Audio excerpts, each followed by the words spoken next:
Jumpa kembali di MDT Journey Inspiration of Life. Pagi ini coba saya mau sharingkan teman-teman dengan tema hidup orang berkeyakinan, tidak mengenal dan tidak mengerti firman Tuhan secara benar itu. Jadi orang yang berkeyakinan bahwa saya percaya Tuhan, saya mengenal Tuhan, tapi tidak dengan dasar firman Tuhan, ya berarti dia percaya Tuhan dan mengenal Tuhan dengan cara pikiran, perasaan, dan kehendaknya sendiri, teman-teman. Jadi dengan jiwa itu. Sedangkan Tuhan itu kan tidak ada di dalam jiwa kita, teman-teman.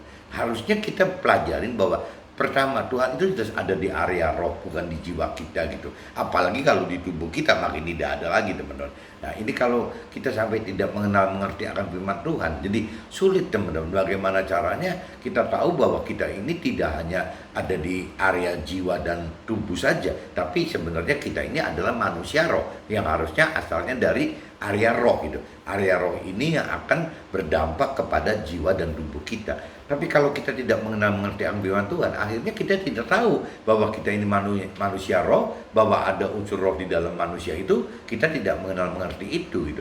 Nah, akhirnya ya kita hidup hanya dari sisi dua unsur saja, jiwa dan tubuh. Nah, akhirnya pikiran, perasaan, kehendak kita ini yang mendominasi kehidupan jiwa kita maupun tubuh kita, teman-teman.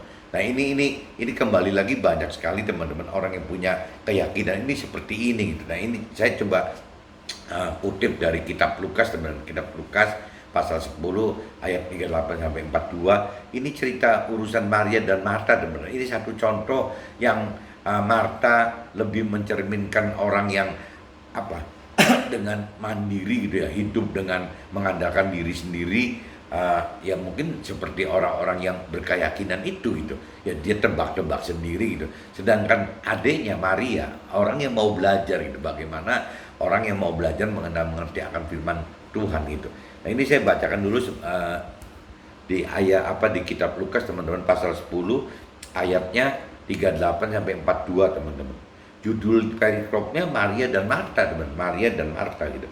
Ketika Yesus dan murid-muridnya dalam perjalanan, tibalah ia di sebuah kampung. Seorang perempuan yang bernama Marta menerima dia di rumahnya. Perempuan itu mempunyai seorang saudara yang bernama Maria. Maria ini duduk dekat kaki Yesus dan terus mendengarkan perkataannya gitu. Jadi si Maria ini duduknya di sampingnya Yesus terus gitu. Sedang Marta sibuk sekali melayani. Ia mendekati Yesus dan berkata, "Tidakkah engkau peduli bahwa saudaraku membiarkan aku melayani seorang diri? Suruhlah dia membantu aku." Nah, ini jadi kalau cerita si Marta ini komplain ke Yesus bahwa ini kok saya capek sendiri, si Maria enak-enak aja gitu duduk di kakinya, di sebelah kakinya Yesus gitu. Jadi dia komplain, tetapi Yesus menjawabnya, "Marta, Marta, engkau khawatir dan menyusahkan diri dengan banyak perkara," gitu. Ya, Yesus malah jawabnya seperti itu. Tetapi hanya satu saja yang perlu. Maria telah memilih bagian terbaik yang tidak akan diambil daripadanya. Nah, ini udah satu contoh, teman-teman.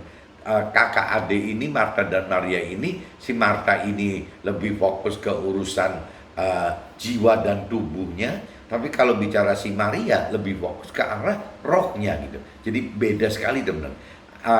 Kalau kita bicara firman Tuhan, kalau kita bicara Tuhan itu, semua itu ujung-ujungnya ada di area roh, teman-teman. Jadi kalau urusan Tuhan itu dibawa ke urusan jiwa dan tubuh, ya nggak bisa match itu, nggak bisa ketemu, teman. Jadi harusnya tetap masuk ke area roh, ke area rohani. Nah, dari situ baru nanti kita kaitkan roh ini dengan jiwa dan tubuh. Nah, itu baru nyambung, teman-teman. Nah, cuman kalau orang yang tidak mengerti firman Tuhan, jadi kebalik, teman-teman. Ya, pertama bisa juga tidak mengenal ada area roh gitu, cuma bicara hidup dari jiwa dan tubuh saja. Nah, bisa juga kalaupun misalnya tahu gitu, ya sekedar tahu, sekedar mengenal bahwa ada area roh pun, kalau tidak mengerti maksud Tuhan dan tidak melakukannya, ya tidak akan mampu mengerti dan tidak akan mampu melakukannya, teman. Kalau kita tidak menghidupkan roh Tuhan yang ada di dalam kita. Jadi kurang lebihnya di kitab Lukas pasal 10 ayat 38-42 itu menyatakan itu, teman. Jadi Marta menggambarkan orang yang berkeyakinan gitu ya. Karena ya dia percaya akan Tuhan, percaya dia gitu. Nah, dia merasa mengenal, ya dia juga merasa mengenal gitu. Tapi ternyata kan salah. Tapi kalau gambaran dari seorang Maria itu, yaitu secara rohani dianggapnya lebih baik gitu, lebih benar gitu. Dibanding si Marta yang secara duniawi mungkin dinilai lebih baik. Tapi kalau secara rohani gitu, Maria tetap dinilai lebih baik. Ini sudah saya bacakan. Nah, coba saya cross check teman-teman dengan kitab Matius teman-teman. Coba teman-teman cari kitab Matius, pasalnya pasal 5 teman-teman, ayatnya 17 sampai 20.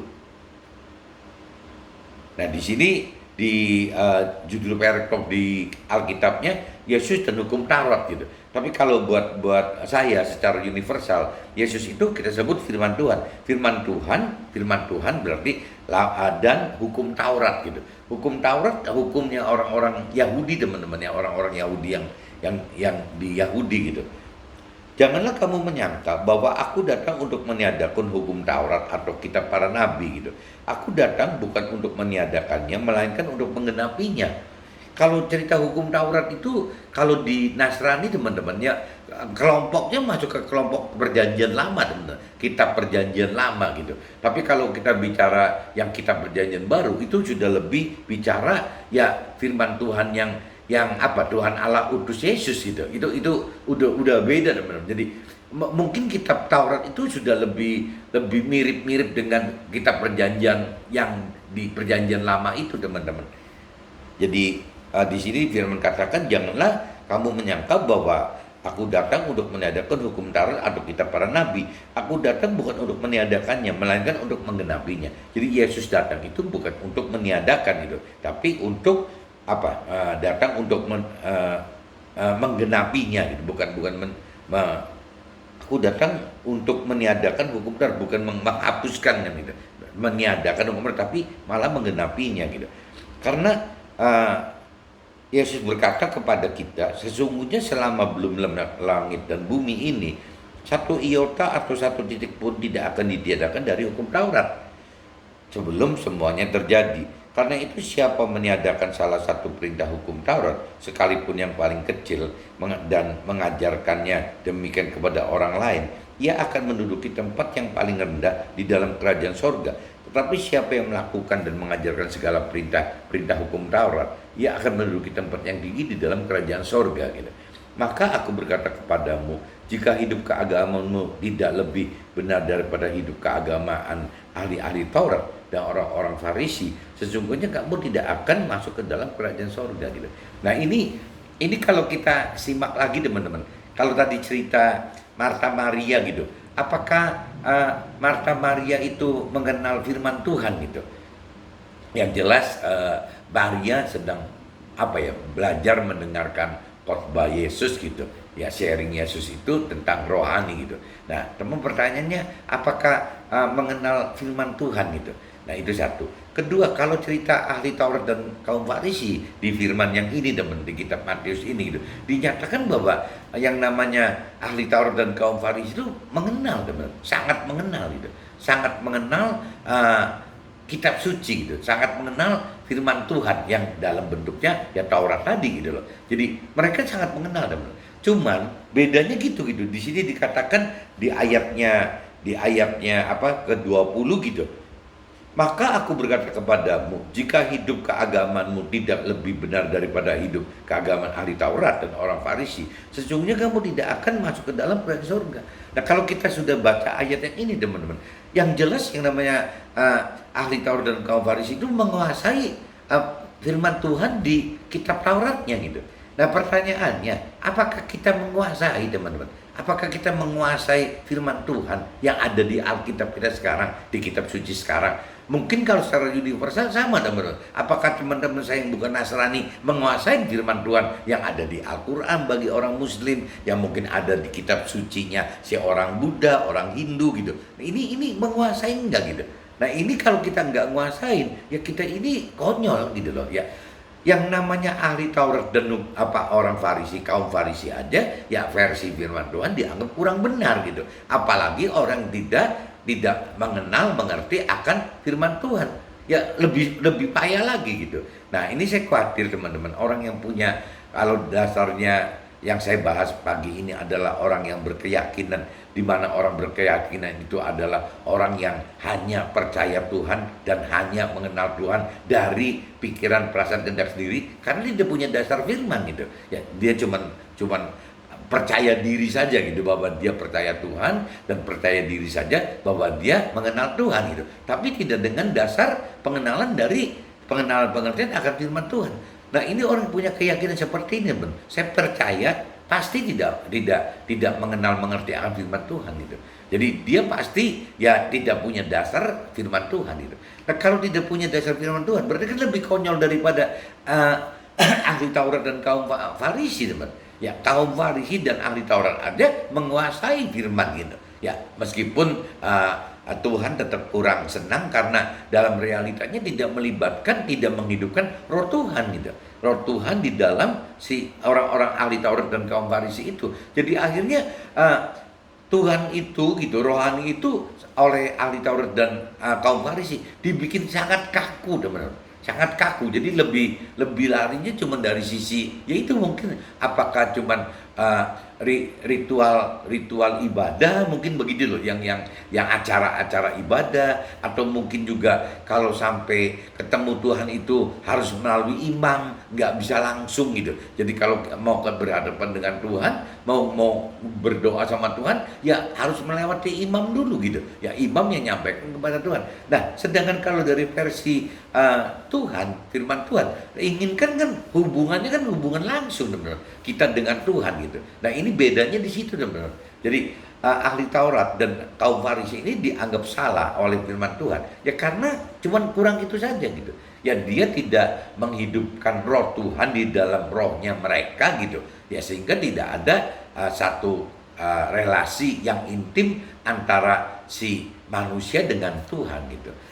Kalau kita pelajarin sebenarnya di situ, tapi kalau orang keyakinan kan lebih, kalau menurut saya lebih konyol lagi, denger, karena kalau orang keyakinan itu tidak punya pegangan apa-apa gitu, ya dia tidak mengenal dan tidak mengerti akan firman Tuhan. Tapi kalau cerita ahli Taurat dan kaum Farisi itu mengenal gitu, mengenal dan mengerti ya akan firman Tuhan, itu mengenal dan mengerti itu akan isi kitab Taurat itu, dia mengenal, mereka mengenal dan mengerti, cuman tidak ada hubungan intim secara pribadi mereka dengan Tuhan gitu. Nah, tapi kalau orang yang berkeyakinan jadi enggak sama sekali, teman-teman. Ya, tidak menguasai, tidak mengenal mengerti akan firman Tuhan, ya kitab dari kitab sucinya, dan juga ya tidak menghidupkan gitu, tidak menghidupkan roh Tuhan, tidak menghidupkan roh Tuhan secara pribadi gitu. Nah, akhirnya kita bisa simpulkan orang berkeyakinan itu lebih parah, teman-teman, dibanding ahli Taurat dan kaum Farisi gitu.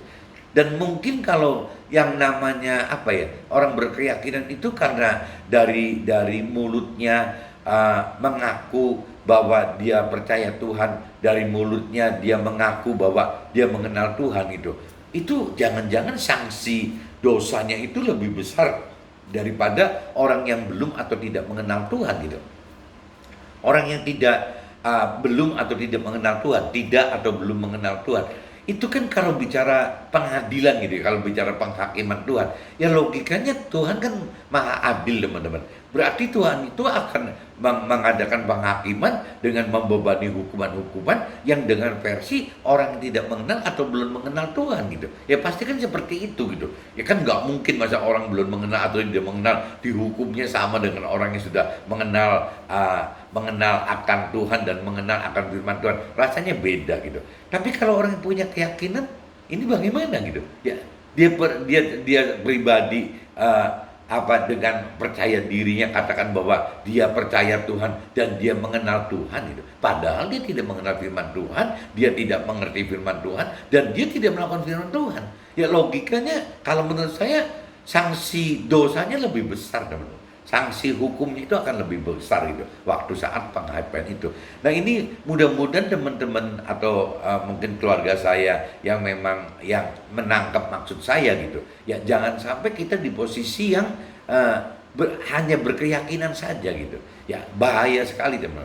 Jadi kalau kita bicara kita dengan percaya diri bahwa kita mengaku percaya Tuhan dan mengenal firman Tuhan, ya memang nggak bisa cuma di keyakinan, ya kita mesti benar-benar belajar mau untuk mengenal firman Tuhan dan belajar lebih lanjut teman-teman untuk mampu mengerti firman Tuhan dari persepsi Tuhan gitu. Ya mampu melakukan firman Tuhan karena ada roh Tuhan itu gitu.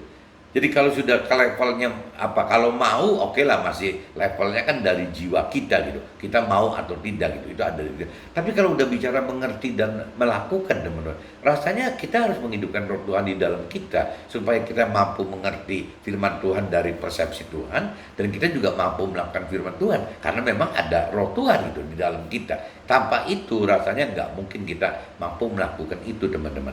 Nah ini saya kasih coba ulasannya seperti itu teman-teman. Jadi kitab Lukas 10, kitab Lukas pasal 10 ayat 38-42, cerita perbedaan Marta dan Maria gitu. Yang satunya mungkin Marta itu orang yang punya berkeyakinan gitu. Tapi kalau Maria itu orang yang mau gitu, mau dan mau belajar mengenal mengerti akan firman Tuhan gitu. Mau hidup intim, ada relasi dengan Tuhan. Itu contoh gambarannya Maria gitu. Tapi kalau Marta itu kan tidak, dia menyibukkan diri sendiri gitu dengan aktiviti-aktiviti dunia gitu, dan dia dengan yakin bahwa dia merasa bahwa dia percaya Tuhan dan dia mengenal Tuhan, tapi dengan yang Tuhan katakan dengan cara yang kurang baik dibanding cara Maria yang lebih baik gitu.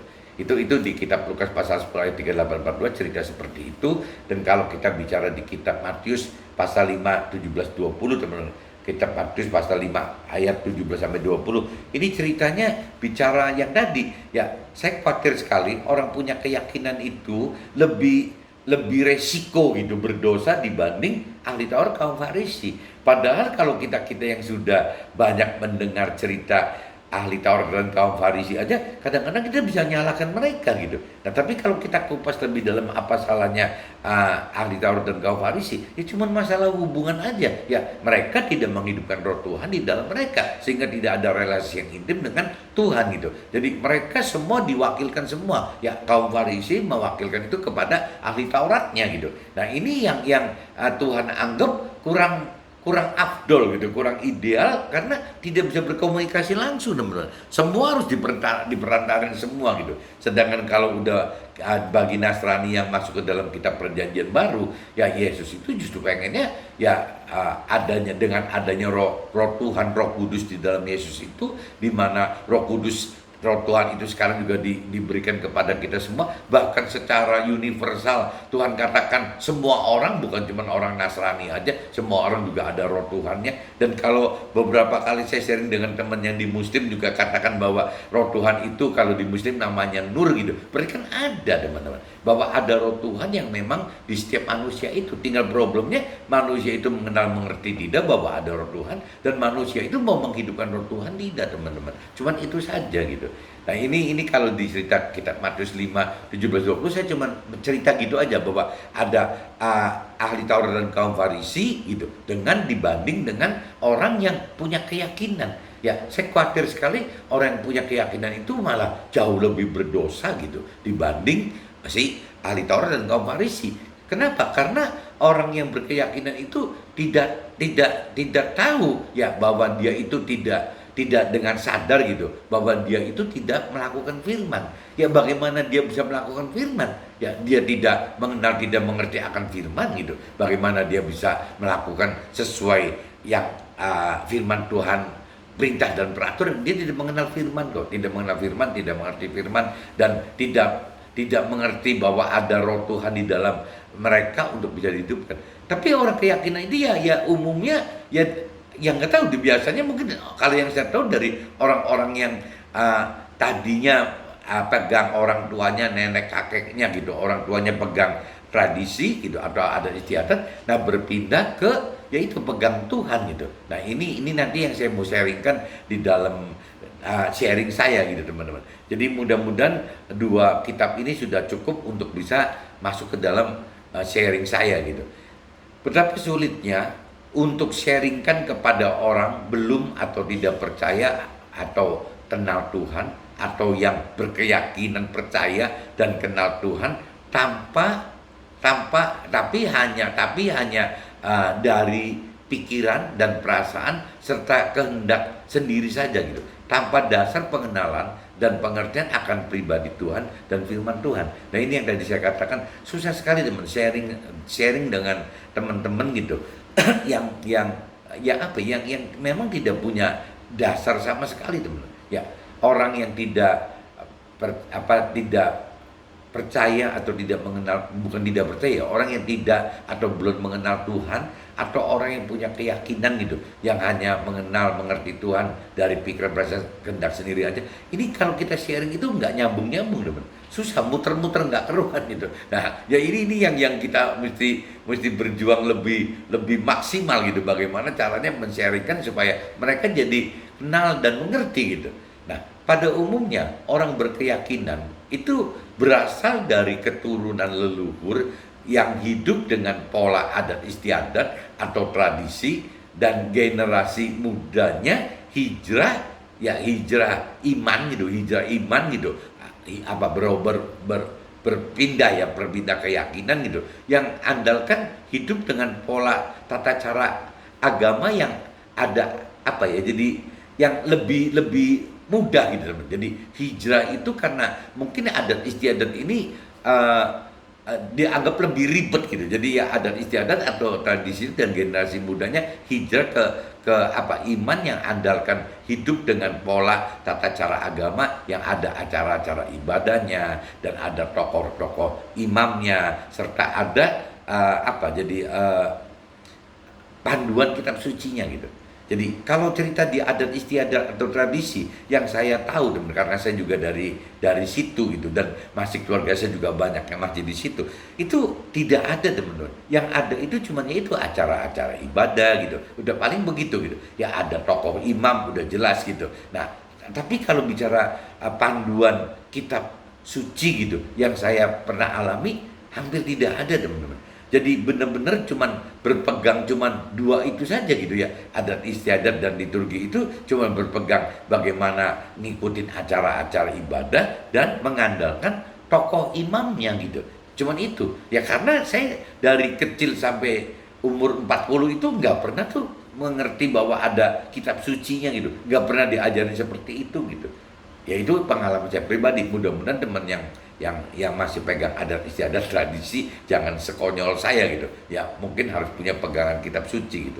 Nah, generasi muda yang berasal dari adat istiadat atau tradisi tadi gitu, banyak beranggapan terlalu rumit.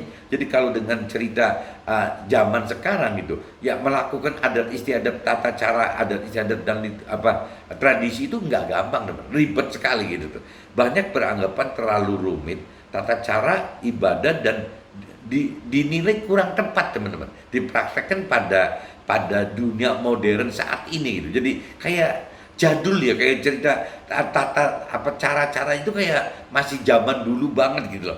Jadi nggak tepat, ngerasa nggak tepat gitu, dipraktekkan pada dunia modern saat ini gitu, sehingga mereka hijrah dengan kebiasaan lama, yakni hanya melakukan acara-acara ibadah dan ya andalkan tokoh imam untuk dapat mewakili mereka kepada Tuhan, dan pada umumnya hanya minoritas yang mengenal kitab suci, umumnya gitu. Bahkan ya saya nggak ngerti, kalau saya pribadi yang saya alamin dari kecil ya sampai umur 40 nggak pernah tuh saya kayaknya punya pegangan kitab suci gitu, nggak ada gitu. Yang ada ya itu saya ngikutin ritual-ritual ibadah gitu, saya pasti ikutin, dan saya mengandalkan tokoh-tokoh imamnya gitu. Ya saya cuma itu saja gitu. Tapi kalau bicara kitab sucinya saya tidak pernah merasakan dari sampai umur 40 itu punya pegangan kitab suci gitu, saya nggak punya gitu.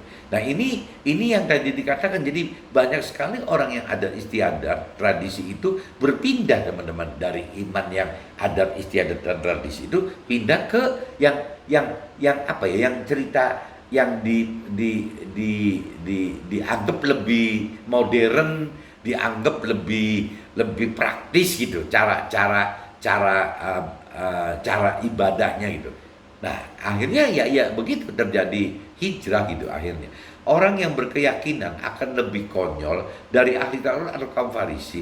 Oleh karena ahli Taurat dan kaum Farisi ya melakukan hal acara-acara ibadah dan andalkan tokoh imam, serta sangat mengenal akan isi kitab sucinya gitu, ya si kitab Tauratnya gitu. Tadi saya udah jelaskan bahwa ini bedanya orang ahli Taurat dan kaum Farisi dengan orang berkeyakinan itu teman-teman. Ya kalau orang punya keyakinan itu, dia itu hanya bagaimana mengikuti acara ibadah, iya diikutin, ya dia punya tokoh imam, iya dia punya tokoh imam. Tapi orang berkeyakinan itu tidak punya pegangan teman-teman, tidak punya pegangan kitab suci gitu.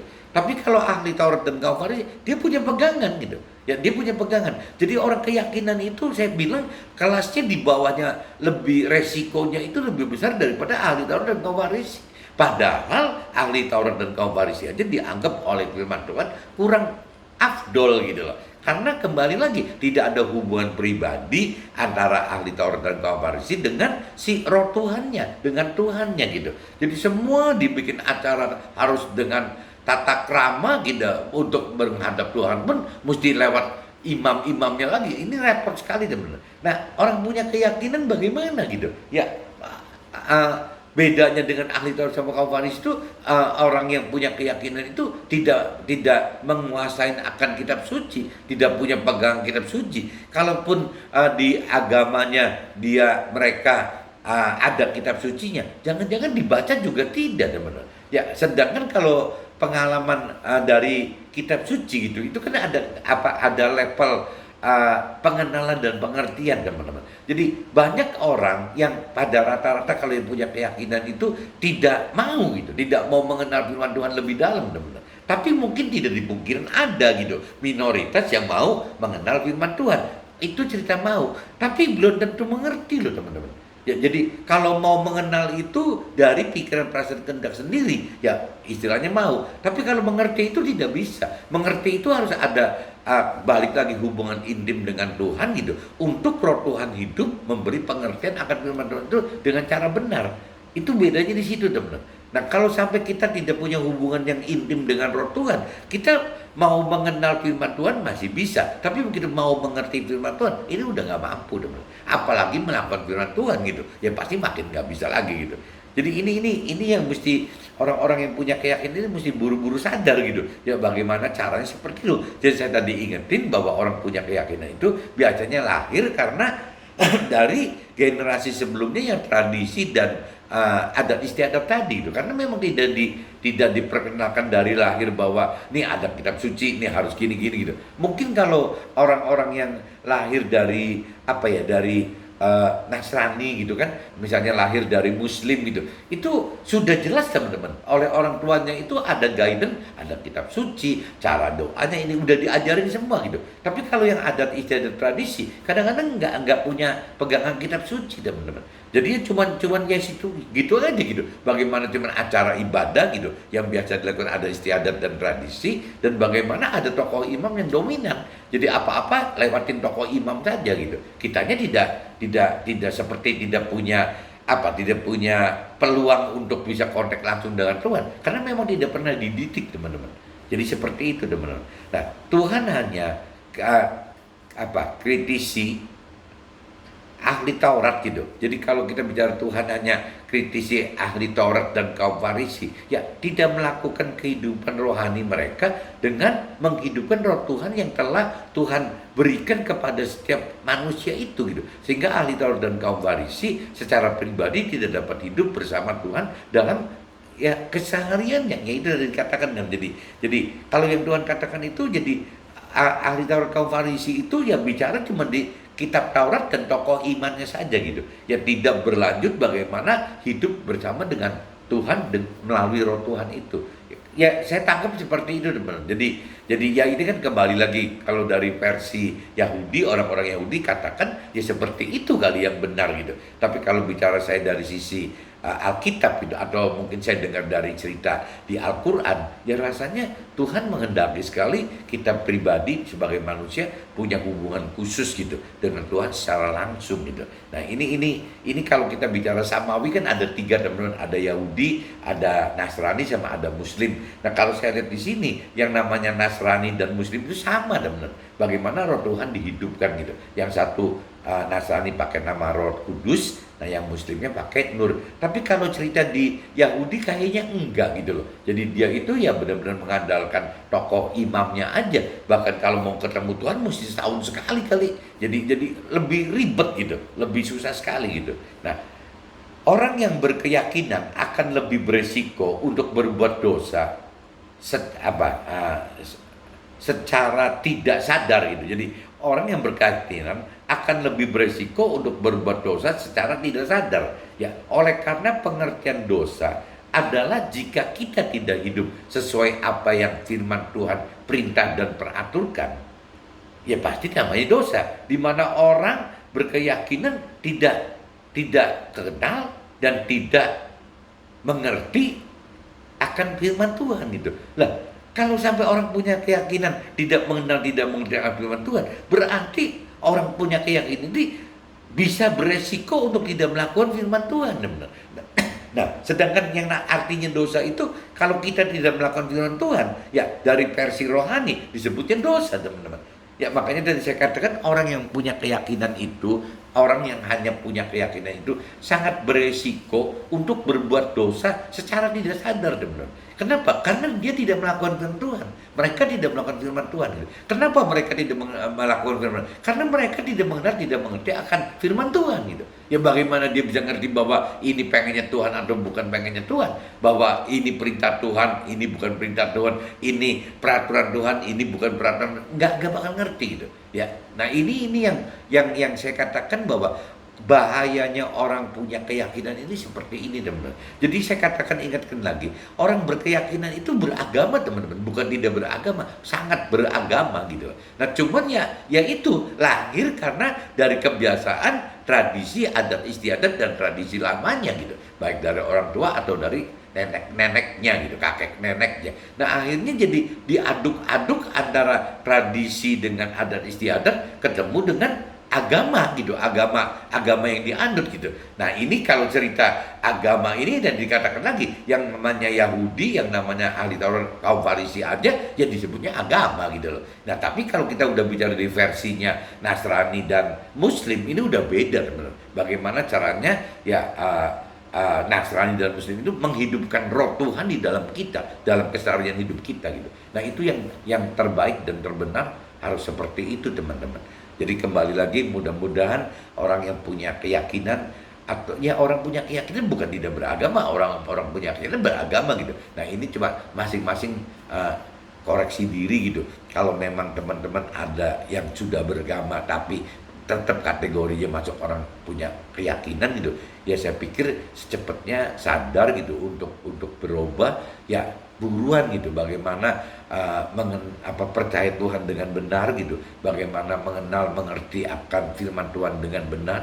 Ya nggak jauh-jauh, ya memang harus mau mengenal firman Tuhan dan harus mampu mengerti firman Tuhan serta mampu melakukan firman Tuhan agar terhindar dari dosa-dosa yang dibawa alam sadar saja gitu.